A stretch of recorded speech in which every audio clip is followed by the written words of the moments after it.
Hey, how you doing, Kyle? This is Dr. Fisher. Thank you for joining us all the way from Victoria, BC. So you and I go way back. We did residency together in anesthesia at Western. We're both very interested in chronic pain, and you took a different path than me. You went to Duke University, and now you have a very established practice in Victoria.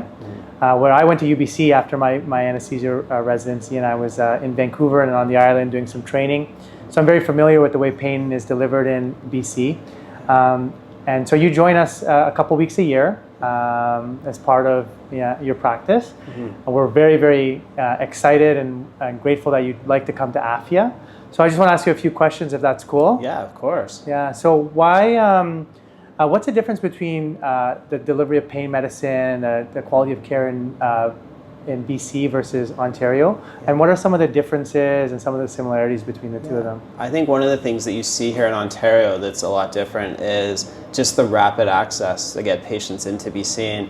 The clinic I'm at has a bit of a wait list. We're definitely working on improving it, but our wait list currently sits anywhere between 8 to 10 months unless you need to be seen urgently, where I see referrals, patients are waiting less than a week or two, if anything, to come into the clinic here. I think that's like unique to Afiya. So that's what we really care about. So when myself and the co-founders, Dr. Siva, we thought about, how can we make pain care better and more accessible? And that's like essentially what we're all about. We want to get patients in rapid access. I think we're one of the only unique clinics that can actually offer that, where we kind of have a community setting, but we also have an academic vibe, just like, the hospitals do.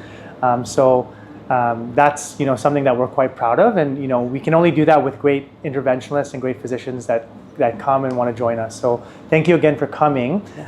So in terms of the patient population, do you see any differences? And similarities? I think, coming from Victoria, we have a bit more of an elderly population, but we also have a very strict referral criteria just to see very specific types of things, and other things we just don't have the capacity to see. And so one of the nice parts here at Afiya is you guys get referrals from pretty much many different specialties from orthopedics and neurosurgery, gynecology, and a whole wide range. And so you're not just seeing certain types of pain, you're actually seeing a whole breadth of it as well. And that's what we trained in, right? Like we were trained to be able to deal with all types of pain, because pain affects you from head to toe.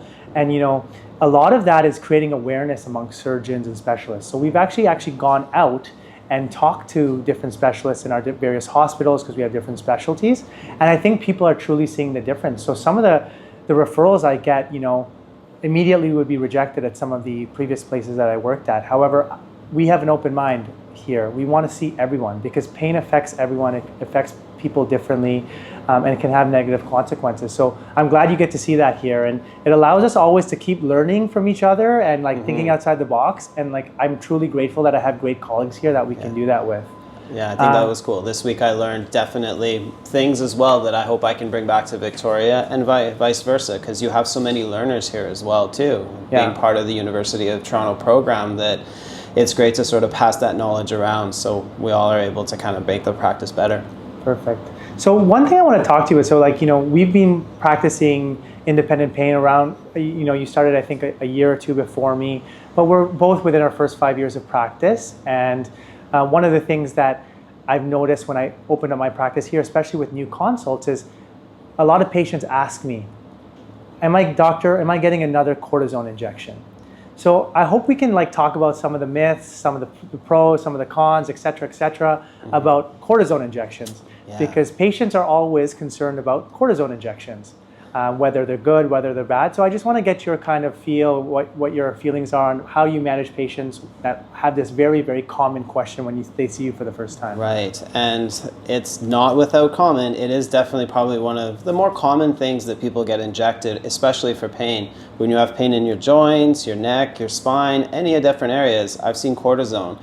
I think one of the big parts of cortisone is it's definitely has its role. It's a really good anti-inflammatory, a great pain medication, but it just has to be used cautiously and judiciously. I think we've seen a lot of patients here and other places where they get a lot of it. And I mean a lot of it, more than every months and months, 3 to 4 months is really what we kind of preach in Victoria. People who get it a lot earlier than that definitely can have bad side effects from it. So what are some of these side effects that patients, just if you were to try to educate the public, on cortisone injections, what would you say some of the side effects that they should be cautious over?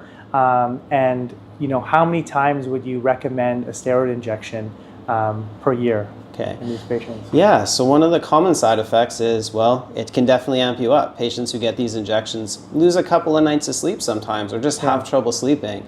The bigger things is, well, that's okay in the long-term game of it all, but if it works, the pain relief we expect has to last a long time. We want things no more than every 3 to 4 months with these injections. So when you ask really how many times a year, I usually tell people, not really, ideally less is more. As long as it lasts, let it go as long as you possibly can before getting these injections, and if at all possible, no more than every 3 to 4 months. One of the things that cortisone has is we just have to be careful is when people get it injected a lot into their skin, I've seen skin discolorations where it lightens up the skin and it thins it. I've seen muscle and joint atrophies around that area because we know it wears out joints faster. And if you inject these into tendons and ligaments, it can ultimately hurt them as well. I've seen a lot of people get a lot of it over the last years and years, and they can develop high blood pressure.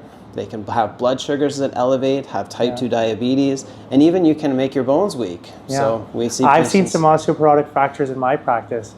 And also, I've seen people become, you talked about that really, really high, feeling really great, energetic, but they can also become depressed and have like low mood. There's also the flip side of that coin with repeated injections. So when you see patients who have repeated injections, what do you kind of counsel them on?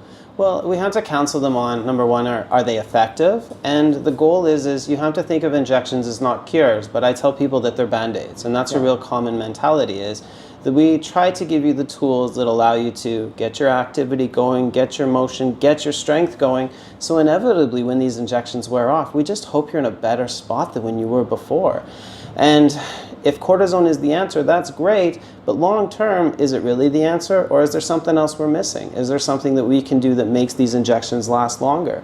So one of the things we've also learned to do is really, like we've talked about, pulse nerves, burn nerves, try different things that might extend some length of pain relief so patients don't become dependent on these medications. I love that. And so that's what we do here. That's what we do as specialists who are specifically trained in pain. We understand these modalities, and that's what these patients deserve. Patients deserve long-term solutions. They deserve steroid-sparing solutions.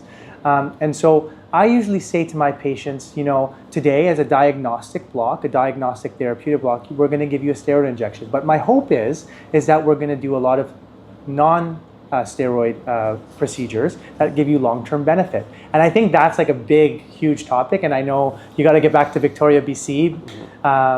But I think hopefully when you come back, we can talk about some of these other strategies that are very, very exciting in pain medicine that can give patients long-term benefit. Because really what we want to do is we want to give patients a better quality of life.